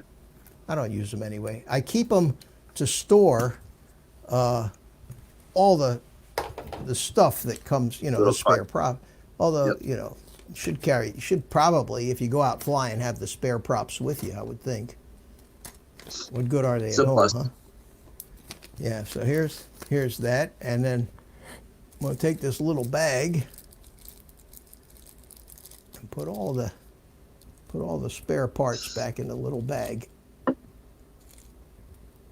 They give you a ton of spare screws. Mitch, would you consider a 1S hover in your room there? I would have no way of, I don't have a camera where you could see it, so. Oh, I will see it through your regular camera. Fly in front of the PC. Not with this prop. No, I don't blame you. I don't blame you. If this was a whoop, I'd fly it around the house. I'd take you guys for a ride with me. You remember like I did that at one time? That was fun. Okay. You know what Ed is doing? Just so you know, What? he's actually flying outdoors and showing us on the live stream. Well, I'm going to do that. That's great. I'm going to do the same thing. On Around your place? Yeah, I'm going to open my window. Yeah, Sit yeah. here in my studio, open the window, fly the thing right out the window, and fly it around outside, and fly it right back in, and you guys will be able to watch That'll be right cool. on the live stream. The way I'm doing it, I don't even have a camera hooked to it. I've got it hooked directly into the computer now. When you were seeing that's what he has, a receiver. I'm capturing. I have a capture device that captures the video from the receiver, and so at any rate, guys, I put it together. It wasn't that big a deal to set it up, but I thought it might be informative to. And I was hoping Rick would be here tonight, but he didn't. Yeah, I thought he would be. Yeah, I was hoping so. We don't have He a was real big he was out and audience. about earlier. Yeah, he was in Mel's live stream, I think, but and he told me he was going to be here tonight, but he may be having a bad day. He's got a bad leg or something, and it's Right. really bothering Yeah, him. there's always tomorrows, God willing. Yeah. So this is it. We got the little. You are gonna like. You got the two 450s with it, right? Yeah. The batteries. Yeah. Yeah. But I mean, may as well use two of the 650s that I got. Comes with these. Oh, I've been doing that also. Definitely, I'm with you. How much flight time do you get on the 650s with this thing? You can go 6 minutes. Can you If really? you take it easy, 7 or 8. The way you Oh, fly, wow. and I'm not trying to make fun of you. You're No, I'm an easy flyer. You Yeah, got 7 I'm or a 8 cruiser. minutes. I'm a cruiser. Yeah. Yeah. So You might no doubt actually about put that. it down and say, "All right, I'm tired." No, Well, but I'm I tell gonna you take- what, I I'm think gonna- maybe this will allow you to do a little bit more flips and rolls with it and Well, stuff. Yeah, Might but be a that's little- what. I do that with this little thing too. This little thing is Okay. just a joy to fly. Yeah. I can do all those slips and rolls and things. I enjoy, for my style, when I watch Mm-hmm. videos, when I watch all these videos on YouTube of this, I get kind of dizzy half the time trying to keep up with Yeah, that no, stuff. too much of this is ridiculous. It has to Yeah, be a certain balance. The guys that know how to, guys like Ledrib and those guys that know how to do the nice smooth, what they call flow, that's Mm-hmm. enjoyable. But all these abrupt maneuvers, that's not my style of flying. I don't like it. And that's the beautiful thing about this hobby is we can do whatever we want when we're flying. No, you can be flying the same drone and just fly it differently. Yeah. That's all. Mike That's says, good. I have 3 backpacks, one for whoops at work, holds radio, goggles, and whoops and packs, one for my main gear, and one for the Mavic Mini. Wow. Yeah, I've got, Mike, I've got a big satchel bag and a small bag that I carry I carry my GoPro and all that equipment in and cables and miscellaneous stuff if I'm going to be doing some videoing, trying to make a video and I want to have something other than the drone video. I have all that, and then I have a hard case, and in the hard case I carry my goggles and my transmitter. So it's lug it out to the car, but I don't carry my drones in the cases. When I go flying, I'm not hiking anywhere, so I just take and set all the drones on the floor in the back seat of my car, and they just ride. They just ride there. And I also carry a 2x4 foot folding table and a lawn chair. Yeah, and the reason for the folding table is sometimes you want to lay out a whole bunch of stuff, or most of the time I use it when I'm flying a fixed wing, where you have to have a table to set your airplane stand on. So you set your airplane on the stand so that you can work on it, attach the wings, change batteries, do that kind of stuff. The distance from your car to where you fly is what? A few yards? I'm just parking within 20 yards of where I fly. There at the park, we pull right up on the grass right next to those trees and just work fly right from behind the trunk. It's really, really convenient. That's nice. Yeah. Yes, sir. So we did it. I didn't think this was going to take all that long. Actually, if I had done this without trying to talk about it or anything, it would have been a 20 minute deal to set this up. If that long. Yeah, it was quick. Nothing. The hardest part for me was what you were with the propellers. At first, I was like, man. I see one thing that I did. I put that tie wrap on the post and the prop hits it. I got to turn it in. The fat part was sticking out, so I got to turn the fat part in so the prop cleared. Man, there's not a lot of clearance there for those posts. You're talking about less than a little more than 1/16 of an inch. Once your battery is up, you're good. No, but I mean, you mean just the prop in the post? Yeah. Yeah, the prop. So what I did was I ended up putting the tie wrap right up where the prop was. So I'm going to slide the tie wrap down so it's not even with the prop. Yeah, that's what I want. I want to slide that puppy down away from the prop if I can. Mitch, the 2S batteries that you're going to plan to get, are they thicker or as thick as the 1S? I would imagine they're going to be pretty much the same size. Okay. Yeah, I would imagine. I'm not sure if this strap, maybe you have to cut it down. I don't know if it's too big. This strap is really kind of big for this little baby 2S. I got all this flap, this extra. Yeah. Yeah. But I'm not going to cut it. I'm not going to cut anything yet. I also am probably going to put a little piece of that sticky rubber on the drone that keeps them from sliding around. Yeah.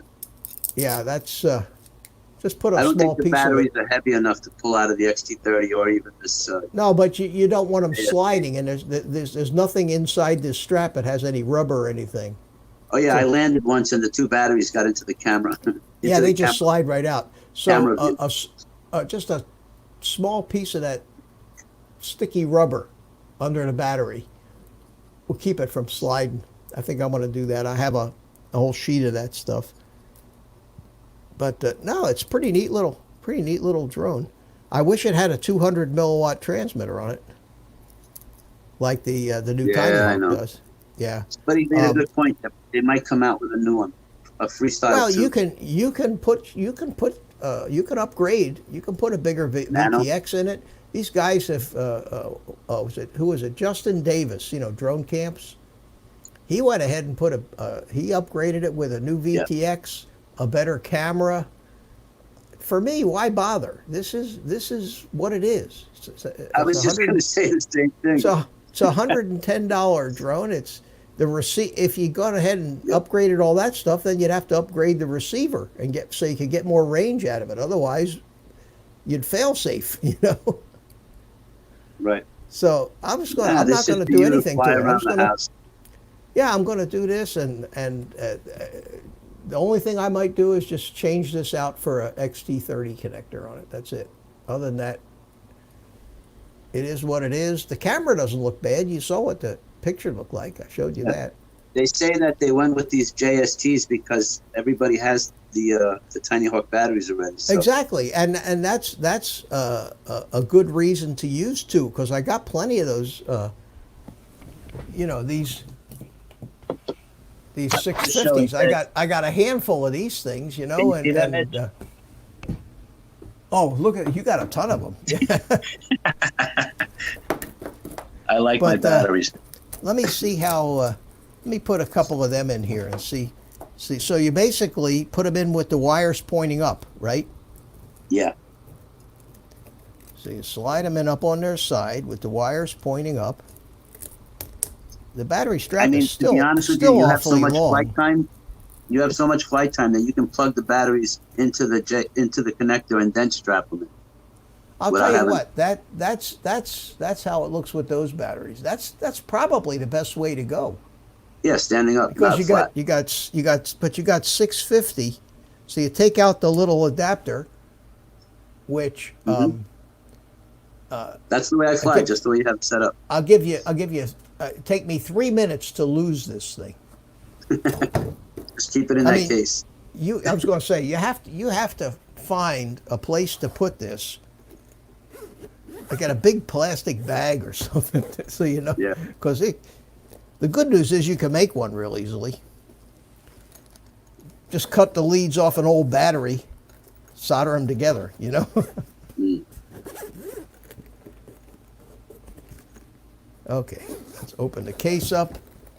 What does he say? I'm gonna put that right back in the bag here, in the little bag. That way I won't lose it. All right. Man, it's almost 10 to 10 already. I took up the whole show. So who we got here? Night Train's still here. Mike, Ed is still here. That's about all I see in the chat is Ed and Mike. Got 9 people watching, so somebody's out there. Yeah. They're just not talking. I don't know if Bob Casey's still here. I don't know who's still here, but Drone Night Days Train, is probably here, if I had to guess. Night Train and Drone Days is still here. Yeah, Drone Days is still here. Hey, good. Well, guys, I hope that those two batteries hold. Questions for you? These things hold in there pretty good, Carlos. Oh, you're not going to have any issues. I mean, the tape will just give you insurance. But yeah, no, that tape, the rubber thing. Yeah, but this battery strap is perfect for these two batteries. It folds right down. The way you set it up is good. Yep. Yeah, perfect. That's the way to do it. And then these just go right down and plug into this. Yeah, that. You're good to go. Yeah, and I got 8 of these 650s, and I think I have a half a dozen of the 450s. So I got more than enough batteries to fly this thing. Yeah, definitely. I'm telling you, 2 flights, you'll get almost 20 minutes. Oh, that's unbelievable. That's unbelievable. Let's say easily 16. Well, I'm going to take this. I'm going to take this thing out tomorrow and fly it, and I'll record. I'm going to go to the park tomorrow morning, I think, and I'm going to take a bunch of drones and a bunch of batteries and just get out of the house, stay out in the sunshine and fresh air and fly. I may take one of my fixed wings out there. Social distance. Yeah. Well, out in the park, you've seen how empty that park is, haven't you? Well, you said that now that the schools are closed, it's a little bit more occupied. Not necessarily. Yeah, in the afternoon it is. In the afternoon. Oh, okay. But here, this is. That's the park. Look. This is the Tyro? This is the... what are you flying? This is the Marmot. This is Oh, my, okay. my marmot, the 5-inch marmot. But look at that place. It's absolutely deserted. Not a soul. You gotta love it. Look at the park. And you see over there on the left, there's a line of trees. Yeah. That's where we can park right there, pull our car right up there and fly from right under those trees. And this is what, 15 minutes from your house, you said? Yeah, 15, 20 minutes tops. Now this That's flight great. here, I was out at, let me show you, let me get a different one going here. This is the one I showed. This is a different flight, but I want to show you the Same marmot? Yeah, same one. But see, I'll stop it right there on the right there. See that row of trees? We can park our cars right there. And although this day I parked on the parking lot and flew underneath I just sat underneath the gazebo. Some shade. What are you guys in the mid 80s, low 80s now? We're 86, 87. Oh, It's like summertime down here. It's really wow. really nice. But see that gazebo right out in front there? Right in front. Yep. I'm just sitting on a park bench inside the gazebo there, just flying. See it? I think that's the name of an aqualung song. See me right there sitting on the bench, sitting on the park bench. Mm-hmm. There's my That's car. nice. There's my car, the only one in the parking lot. Let me see. I can't wait to do a replay and hear what you guys were saying. Saying while I was flying. Oh, he was flying. Oh, I know what he's talking about. When he was doing the live stream flying. Oh.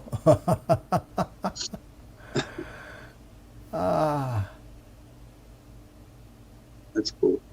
This is a great place. But see this, to me, Oh no. Drone Days is getting 6 to 8 inches of snow. Oh, and he's no. in New York. He's in New York. holy cow. That's crazy. See, for some reason, Carlos, I just like to cruise around about 6, 8 feet off the ground.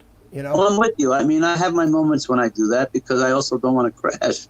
But then, you know, I have my moments where I try stuff too. I mean, I don't mind. I like to do a nice smooth roll or something like that. I think in this flight, I actually decided to fly down between the row of trees. Let's see if I did.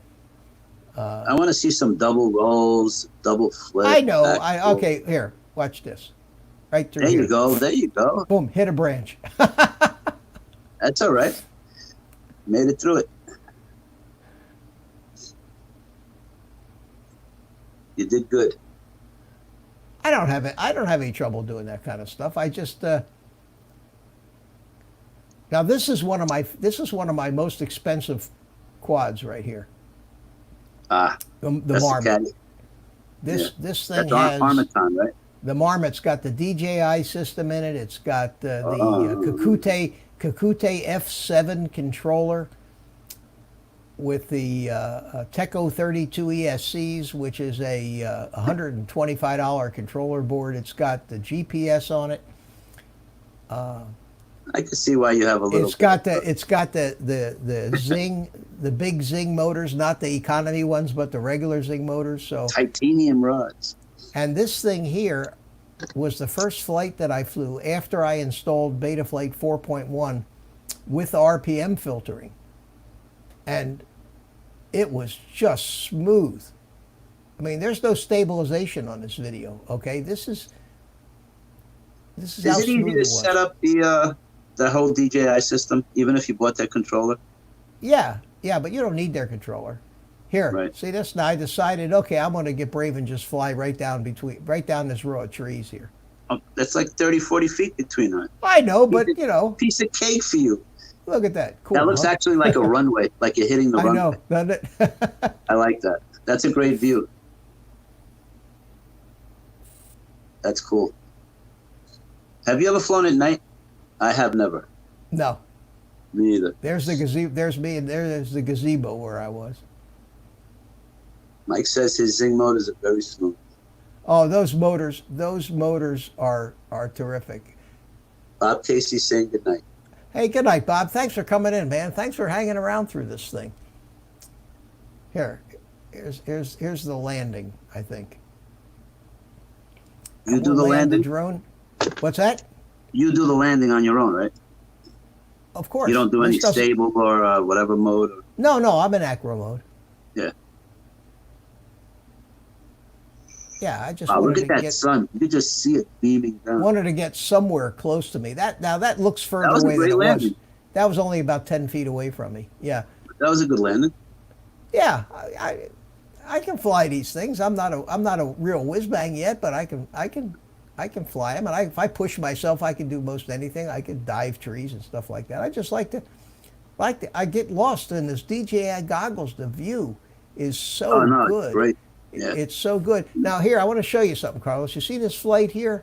This is the goggle flight. This is the goggle video from the same flight. This is what you just looked at was the air This unit. is what you see. Yeah. Now this is what I see in the goggles right here. Okay. You see any difference? No. You don't. You don't see any difference. And when you And put that's it up what- on YouTube, it's all 1080p or whatever. It's the same Yeah, setting. but this is what you're seeing in the goggles. The goggles that's are great. 720p. I'm tempted to But- spend a few $100s, but I don't know what Oh this whole man, I mean it'll change your whole life of flying. The only problem is you can't put it in. Although with the new Cadex Vista, the size of the quads that you can put them in are the same, are smaller and smaller and smaller, and you can put them in a 2.5-inch quad now. Or even a 3-inch is good. Yeah. Well, I've got the DJI in the Acrobrat, which is a 3-inch quad. Yep. And those fly good too. But this is the DVR recording from the goggles. So this is exactly, and you see there's no breakup, there's no fuzzing, because I have it in the, I don't have it in the low latency mode, I have it in high quality mode, and I have it with the focus mode turned off. So it doesn't fuzz up the sides, and I don't fly far enough away where I get any kind of breakup anyway. So that's the goggle view. And it's like sitting in an IMAX movie theater while you're flying. You No, I feel- remember when I had the DJI goggles for the Mavic Air. It's like a Yeah, whole it's nother amazing. world up Yeah, there. whole nother world. And I mean, this, you see every twig, But to every get leaf. FPV, because we're used to that breakup in 5.8, Yeah, that would be nice to fly like this now. it Don't re- show me it- anymore. You're tempting. You're tempting me like my son used to It's say when he was. it spoils the hell out of you, Carlos. It really does. It's a great way to fly. Anyway, that's you've seen this, but this was the goggles view, and Nice I liked sky, it. I nice enjoyed. colors. Oh, that was a gorgeous day. Yeah, beautiful. And day. you don't do anything to this footage, right? You're not editing. No, it this is just right off the SD card. That's cool. This is right off the SD card in the goggles. Mike is asking, have you built a Vista quad yet? No, you can't No. get the Vista stuff. Okay. The every place I go to look to see if it's available, it says pre-order or back order. They send them to all the Yes, reviewers, and you know who's buying them all? Who's the factories that are EVR? selling the quads? Oh, The I the thought it'd be EBR. the guys like that are making these quads that come with the Vistas. I think they're using the total production of them right now, because if you go to like Race Day Quads or Get FPV and look it up, it says pre-order. Now, I'm not pre-ordering something that I got to pay for and wait 2 months. When they're in I don't stock. like that. But you know what? I have 4 of the air units, and I like the fact that I like the air units. They are a little bigger than the Vistas, but I like the fact that they have 2 antennas instead of 1. That they have a SD card in it. Okay, it's just that you'll be able to mount the Vista in some quads that you won't be able to mount the regular air unit in. But I don't know. Who knows? You know, every time I never say never. Mike is suggesting a 3-inch alien. Yeah, Not sure. Mike, I got an air unit in a 3-inch Acrobrat, and Acrobat's fly And it- nice. yeah, here's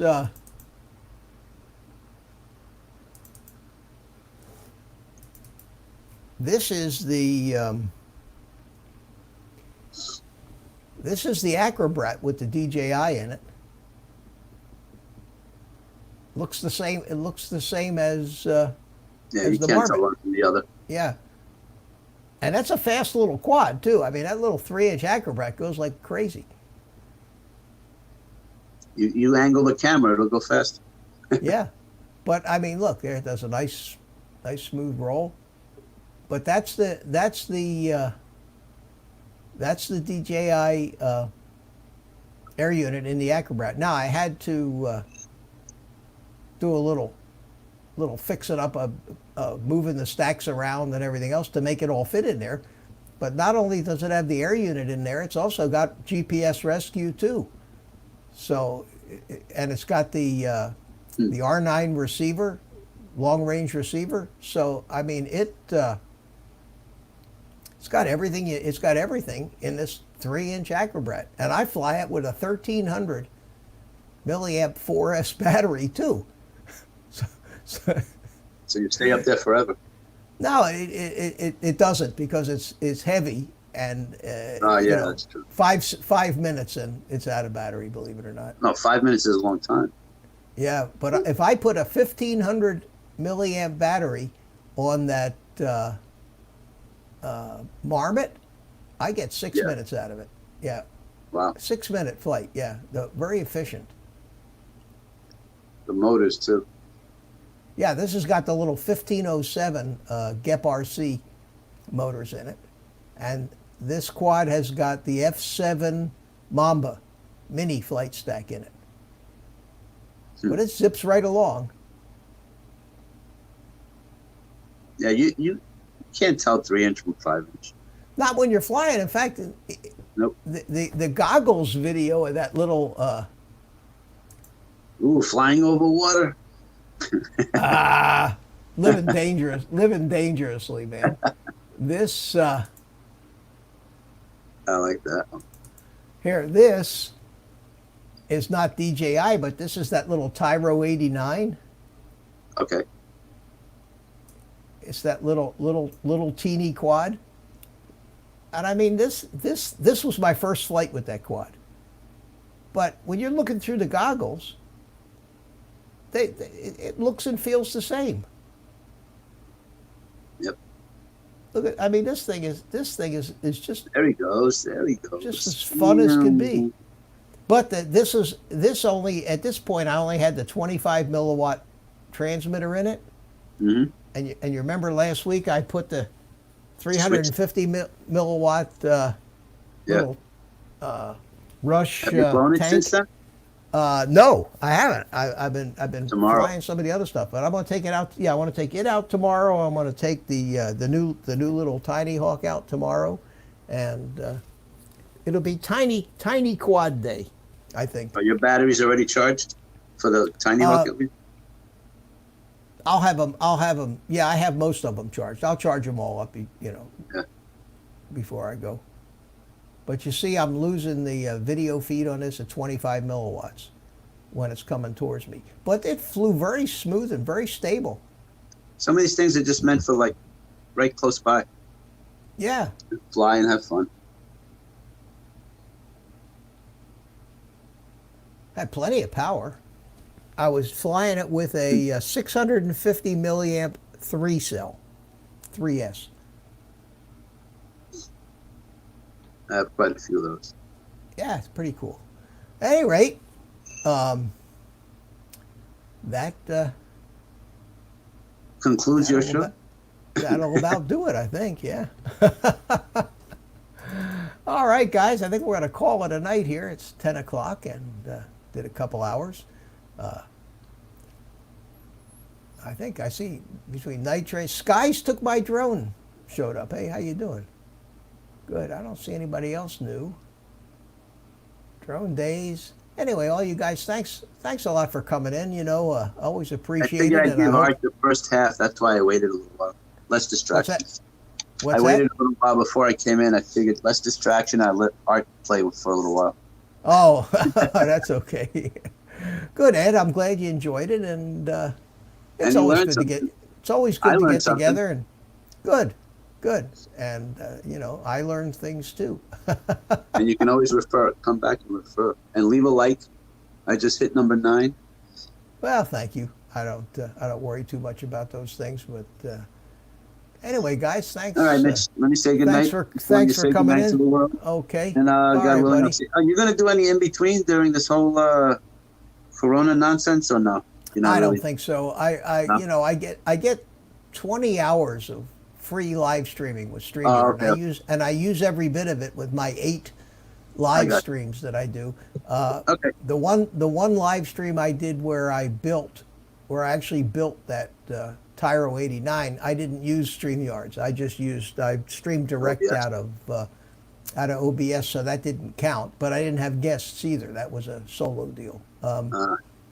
So this is my last live stream. I'm I'm just about at the 20 hours, and it resets itself tomorrow on the 23rd. So Oh, okay. the So two you're live good. streams, is enough, and Got it. I just figured because that'll we're do all it. shut in to a certain degree. yeah, we are. We're not really shut in, but there's nowhere I want to go. I don't want to be around people. No, I want to stay away. No, I want I'm to stay with away you. from them. But I have no choice at this point. Yeah, Got well, what you're a lot younger. I'm in the dangerous age group, they say. So I'm pushing it, but yeah, I hear you. All right, Mitch. buddy. Good night. We'll Take see you care. soon. All right. Good night. Good night, friend. And that leaves just me, guys. So I'll do what I always do: bring in some music, and thank everybody for hanging in there. I had a good time and actually got something accomplished. Got this little bugger ready to fly, and I hope that Rick Halbur, who I want to thank again for this, gets a chance to actually watch the replay of this and see some of the stuff that he's going to have to do on his little EMAX to set it up, and we're going to do it here on one of these streams when he feels up to it. So with that, I will tell you all, take the rest of the day off, go play with your drones. Always my advice. And with that being said, I'm going to turn it over to my sidekick, Spank, the monkey, and let him say goodnight to you. Say goodnight, Spank.